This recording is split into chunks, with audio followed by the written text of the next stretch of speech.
Hello, how are you? My name is Fauzi Lutaya, a systems and software engineer. I would love to welcome you to GrafanaCon Online 2022, and I'm excited to be on this platform. With me today, you're going to cover how a bank in Eastern Africa, KCB, managed to improve its service uptime. Of course, at the moment, it is scaling infinitely. So I will not waste your time. I'll dig in straight. Of course, this is going to be a 4-part series, basically focusing historical on the journey before Grafana. How did we monitor our systems without a monitoring systems in place? Then we'll go into what we did to improve our situation by deciding to design a system from scratch. And of course, what brought us into adopting a state-of-the-art system. And that's how we discuss how Grafana came into the picture. And of course, we get to discuss exactly what were the outcomes of onboarding Grafana as our monitoring tool. So, the journey for monitoring became serious early in 2019 when KCB Bank Uganda decided to migrate its transaction systems from the Kenya data center up to the Ugandan data center with 3 main reasons. Before we state the reasons, it is important to note that KCB is a big bank. It is a very big bank in East Africa, which is operating in 7 countries at the moment. If you don't mind me letting you know, should you bring business to East Africa, there's Kenya, which is the main head office. There's Uganda, where I'm currently stationed. There is Tanzania. There is South Sudan. There is Rwanda. There is Burundi. And of course, they are starting to do operations in Ethiopia. So back to our presentation. The 3 reasons were mainly to improve systems reliability. You can understand if you're operating physically in Uganda and your data center is sitting in another country, there's reliability problems. So that was one of the key reasons. And of course, to also improve the time taken to resolve various ICT incidents. At that time, we had to depend. You will find a task that could be completed by 1 person is done by at least 2 people due to access privileges, things like that. And of course, there was also the need to comply with the regulations of the Ugandan Central Bank. We refer to it as Bank of Uganda here at home. Of course, to move to how we monitor, just like anyone in office, we used a Microsoft Excel spreadsheet to monitor our transaction services, and that's how it looked like. Yeah, it could cover a major transaction channel like the ATMs and cover a particular service, and of course give an overall status of that service. And if a service was, e.g., not in an operational state, we would give it a flag offline, a state offline, where we will tell you it is failing due to a particular reason, which we used to stand under the remarks and we used to send it out, just like call it a sort of a daily weather report. Of course, this methodology produced in a number of challenges, which is why we decided to do a system. But before we stop with speaking to why we did a system, one of the challenges was the inability to accurately report the service status. Yes, we would tell it's online, but that's not accurate enough. Also, we did not have the ability to detect service downtime. Then we also could only learn about that our services are down by customers complaining. And as you can see, when a customer complains, that means your service is off probably by 3 hours, even or more, 5 hours plus. And with the service being down, we also lost revenue. as an institution, because a service that is not serving a customer, we cannot make a commission as an institution. That is why we decided to tackle this problem of service uptime. The first thing we did was to, of course, dig into our skill set, that is software development. We are quite a team. So in 2020, we took an initiative to develop a monitoring tool that could centralize all our dashboards or one sort of a system, a web system, and we could monitor our internet banking system, our mobile banking system, agency banking, and ATM. Well, here in Uganda, we have something called agency banking, where banks, instead of the customer coming to the bank, we contract a local person in the neighborhood to do banking services on our behalf, and it has quite been a successful model. So I think that gives insight on what agency banking could mean. The main goal was to have a unified dashboard, and of course, we adopted a name, Channels 24/7. In a brief, that's how the interface looks like. Actually, I'm using past tense, but it is there, though we call it like a shelled system, as much as it's operation in its own state. It had the ability to track the ATMs and the merchant POS, for those of you who swipe your cards, who like being cashless, agency banking, mobile banking, and of course, the internet banking. So in the screen there, it's just trying to let you know that the last transaction from the ATM system came in at that time. And so far, this ATM system has so far processed 395 transactions. And as you can see, it is just giving me something high level, but it's definitely better than the checklist we are running. And the same applies for the agency banking. Of course, the screen has more, but for the audience, we give a picture of what the situation was, is of course to show you what's going on. We gained a few benefits, just like any initiative, there must be benefits. So we knew what was happening on our various channels. And of course, just like any other unit, we were able to close a few audit exceptions regarding service monitoring.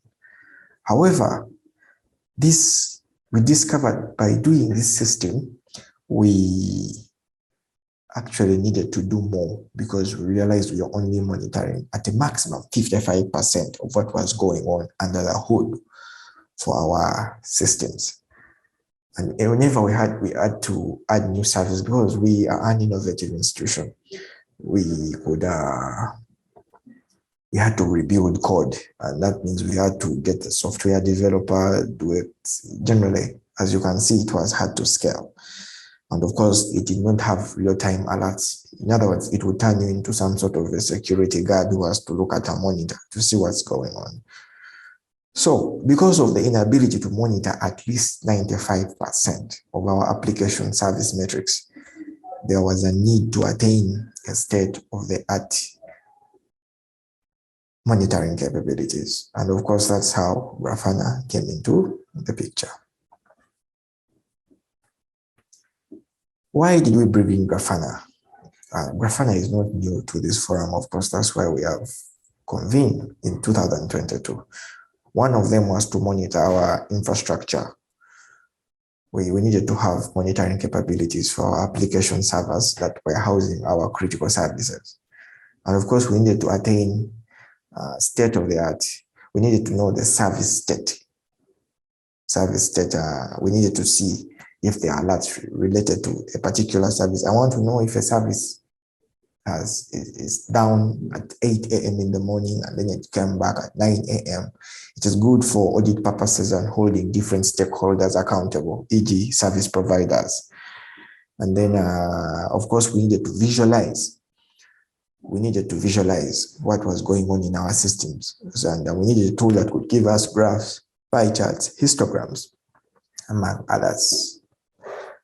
So before we went into implementing Grafana, of course, we had to know how we're going to station Grafana in our infrastructure. To give a picture on exactly what we meant, we have 2 data centers, and all those data centers have servers in them. So as you can see, PR is for our primary. Initially, and then we have the GR in case the primary is off. We operate our services So if there was a major downtime, so there's no way banking services could be down. So we had servers at PR, this is e.g. server 1, server 2, and of course we have very many, so we've called it server NN. The same applies to the DR side. So the first thing, we needed to install Prometheus. All of you know here that Prometheus is good for collecting metrics on OS. So we installed Prometheus on all those operating systems. A majority of our infrastructure is Linux based, so it was quite simple. And of course, we have a few Windows instances, which was equally simple because Prometheus has very good documentation. And of course, we installed the Grafana host, where we would visualize all the metrics as sits. And of course, since Grafana has the ability to be accessed on the web, everyone, including us, could actually access Grafana and know the state of a particular host. So that is how we move. You'll ask yourself, how did we collect the data from these hosts?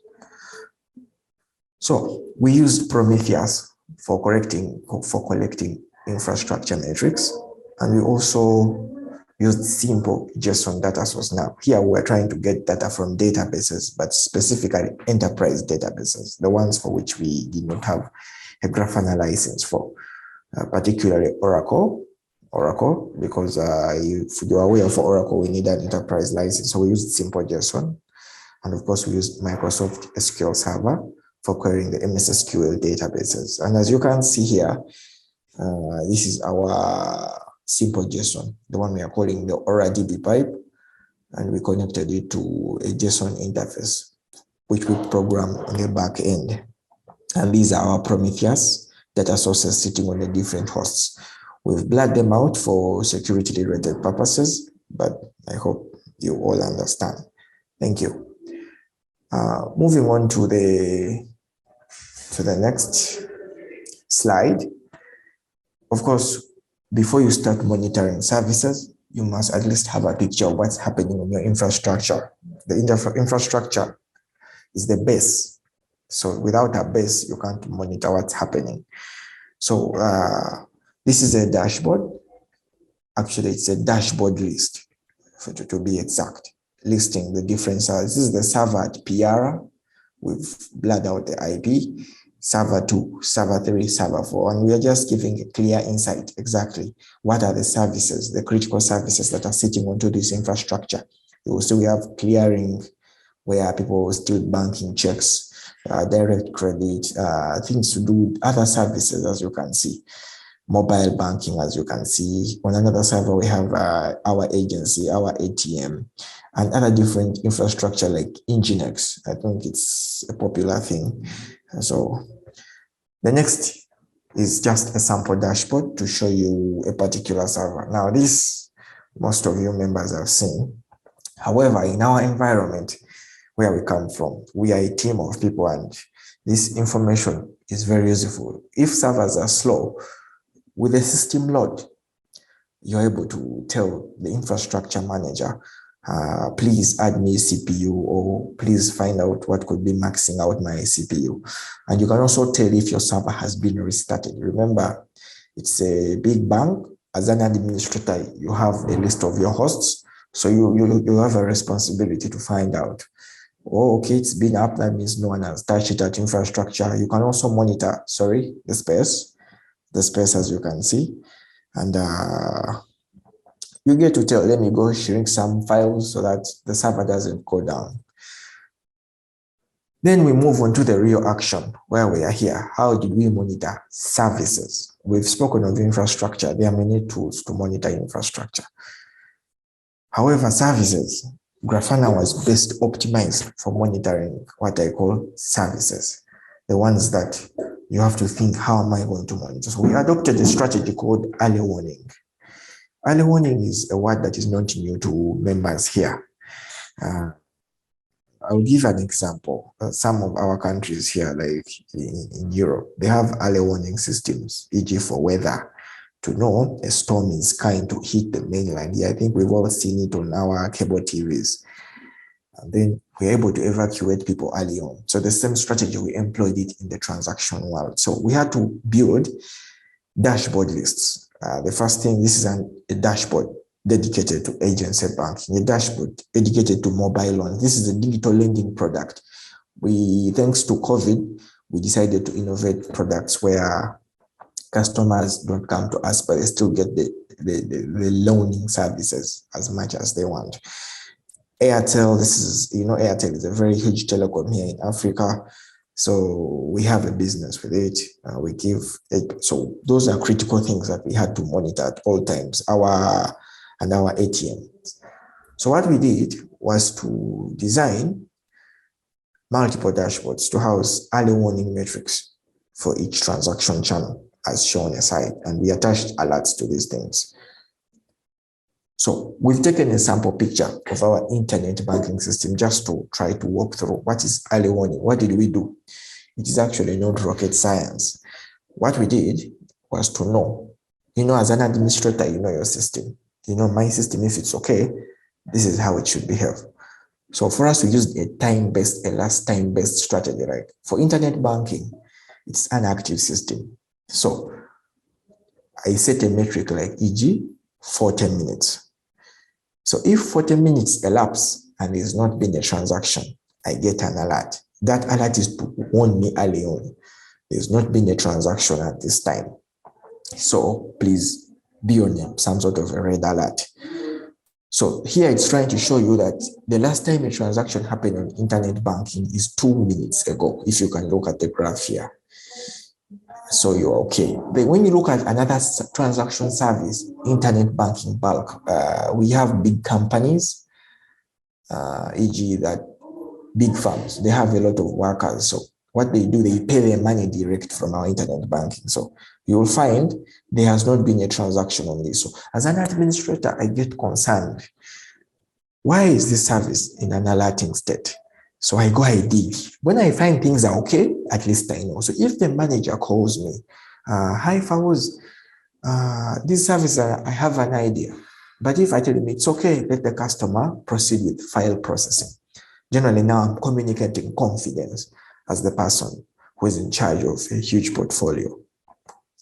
So those are the sample alerts, very many, as you can see. For example, here we are monitoring ATMs. This is a code.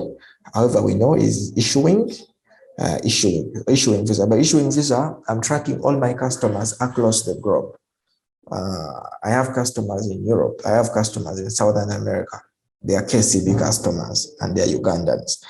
However, I need to know if they are enjoying the service from wherever they are. So this alert, that's its job.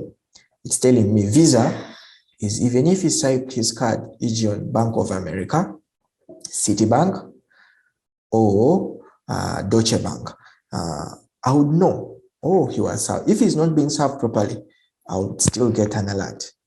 So these are different services that we have, which we believe are critical to us, and we must have early warning metrics, early warning alerts for them. So we've taken interest to this service that is in alerting status. You can see it is alerting for 24 minutes. So we've already gotten an email. That's the first thing.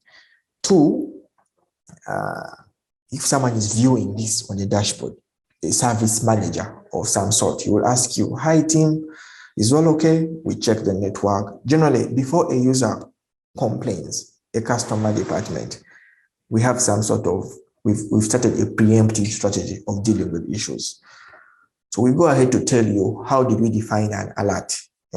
This is, of course, not new, but for us who may be here for the first time to this conference, this is how we define the alert for an ATM. Remember, we are looking at issue. We've shown you something to do with issuing of transactions. Now, if we are issuing transactions, that means those are our customers, meaning as much as you've received a successful service, e.g. in a cafe in Berlin, I expect you to debit your account in my core banking. So that means I put an alert to detect transactions that have delayed to be sent to the core banking. So you'll find that I'm counting 2. I should only have 2. Anything above 2, I get an alert. Why? If I have many transactions, e.g., 100 transactions that are filled up in almost 30 seconds, because it happens, I'll get an alert. That means my systems are not performing. My service is probably sleeping. That's when you find out, oh, the core banking administrator will tell you, you know what, we had restarted a certain service. That's why it happened. So you know exactly what's going on. So it will tell you here, the ATM bridge queue count should be 0, meaning there should not be any unposted transaction in the core bank. It is suspected that transactions are not uploading. This is the jargon we use here.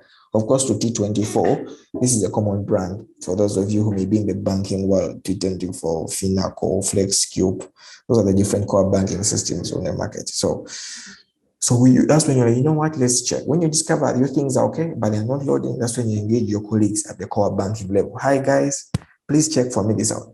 And at that time, the customers have not yet complained. And as a customer, as a bank, that means you're having the bank's interest at heart because you're contributing to revenue. You're saving the bank from revenue leakage. So let's move on to the next thing. That's how it looks like in the email. For example, if I'm to take you back, this is the alert that we had. It's in an alerting set. Later on, we got an email. Now, of course, work email. As you can see, these are the different emails regarding different services. Okay means that's fine. Okay, that means fine. And it's telling you here, it is more than 30 minutes since an NWS. Now, NWSC in Uganda is a National Water and Sewage Corporation. It is the water company. All of us who have water in our houses, we pay money to this company. So it's telling you, it's been 30 minutes since a national water meter was validated from internet banking channel. You are requested to confirm that all is okay with InterSwitch. InterSwitch is also another in-house system which does the good work of doing bill payments. So it gives you an actual value, which is, you will see it's 36. Meaning for the last 36 minutes, this is when it has flagged you.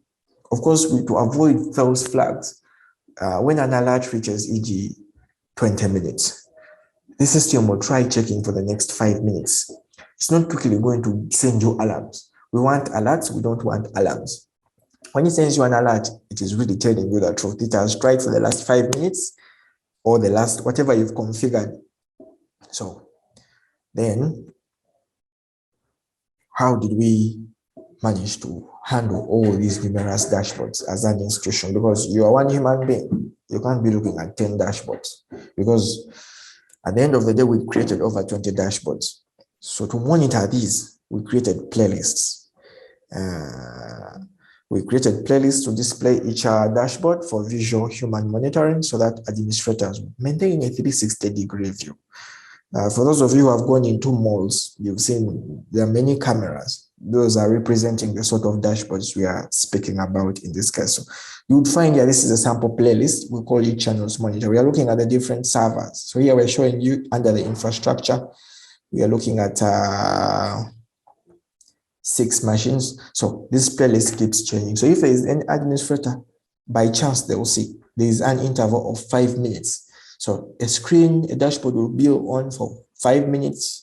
Another 5 minutes it will change. So you'll find in 1 hour, we've monitored at least 5 divided by 60, 12 dashboards, something like, meaning you at least you have what's going on literally everywhere. What did we gain as an institution? What did we gain? So you can actually guess. With such state-of-the-art monitoring, we managed to improve our service monitoring to a target of 96%. Now, I'll leave the 4% for other factors, but the 96%, the system is sending its emails. The system is literally telling you the truth. So the 4%, I'll leave it to being human, how you choose to respond. It could find you when you're tired, so you choose to ignore it, but the system is giving its 96%. And of course, with a better service monitoring, that means we're meeting our service level agreements. So as an ICT department, we started performing better.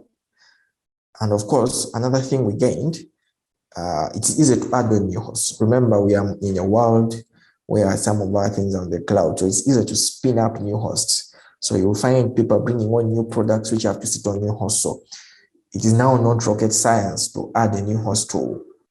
You don't need a developer. You just need someone who has read some small documentation on Grafana. And of course, they get this done. And then with consistent service uptime, the keyword here is consistent. With consistent service uptime,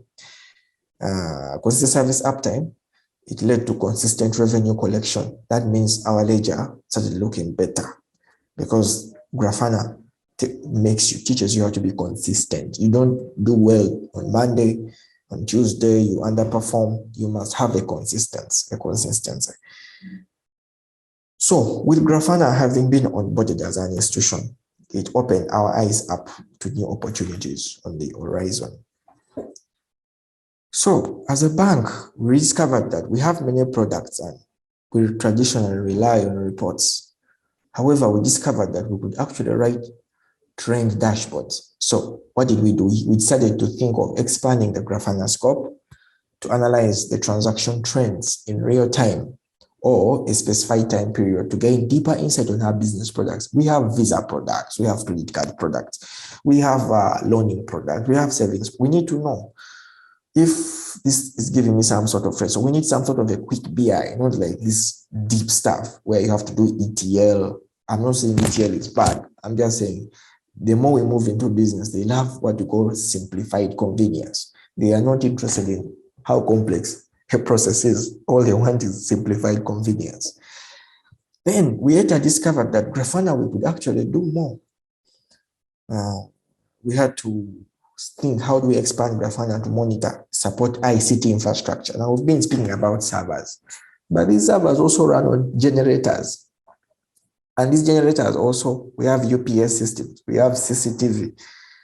For example, the footage, sometimes you find the storage for the CCTV has filled up and the thing has been running for the last 2 weeks and the CCTV is full. So if someone doesn't get an alert that, hey there, the CCTV footage storage is about to fill up, please add more storage. Grafana can help us in that. Generators, fuel is running low. We have to do some bit of Internet of Things. It's a journey we intend to explore. And then there was an interesting thing, fraud detection. We are doing e-commerce. We are trying to digitize. We are trying to run more digitization compared to traditional banking. That brings in more risks into our environment. But we discovered with Grafana and better planning, we can actually tackle fraud detection. For example, I may know if a customer's card is stolen and the customer reports to me, I will, of course, deactivate the card from the account. So these people who could have stolen the card cannot use it to access the customer's funds. But I'll leave a trap, a decoy, to try to detect who is using these cards and where is he using them from. So I'll write a small script. It will go to and I'll be able to track the card activity from my database. And I know, oh, this card has been swiped at ATM location this. Therefore, I'll work with external people like local law enforcement and tell them this card was used on ATM X, ATM Y. Even if it's Visa, we will know because Visa will give us all that information. So with Grafana, with all that information rich in a database, it's asked to consume it to the maximum. And then monitoring alone, we discovered as much as it's good, it is not a means to an end. However, it is complementary. So we decided to take on a research project. How do I use Grafana to invoke major service actions like service restarts, stopping services, and other complicated things, but based on a Grafana alert? What we're trying to do, we want to return life to the IT person. I want the IT person to also attend that wedding, to also attend that nice social gathering. Let him not be cooked into office all the time, but it does not mean the business should be left exposed. So Grafana, we can write clever scripts, put on clever interfaces. Once it receives a particular alert, there's a set of procedures we've designed. And before you know it, you are running better support with better convenience, and the business is making money. And you yourself as an IT person, I'm returning your freedom to you so that you get to do other innovative things. As a person, Grafana has helped us simplify monitoring of complex transaction services. This has created a consistent service uptime, hence increasing business revenue. And of course, it has improved customer experience on our bank's transaction channels, something we really are happy about. And that's it. That's it. So thank you for listening in. Thank you so much for attending.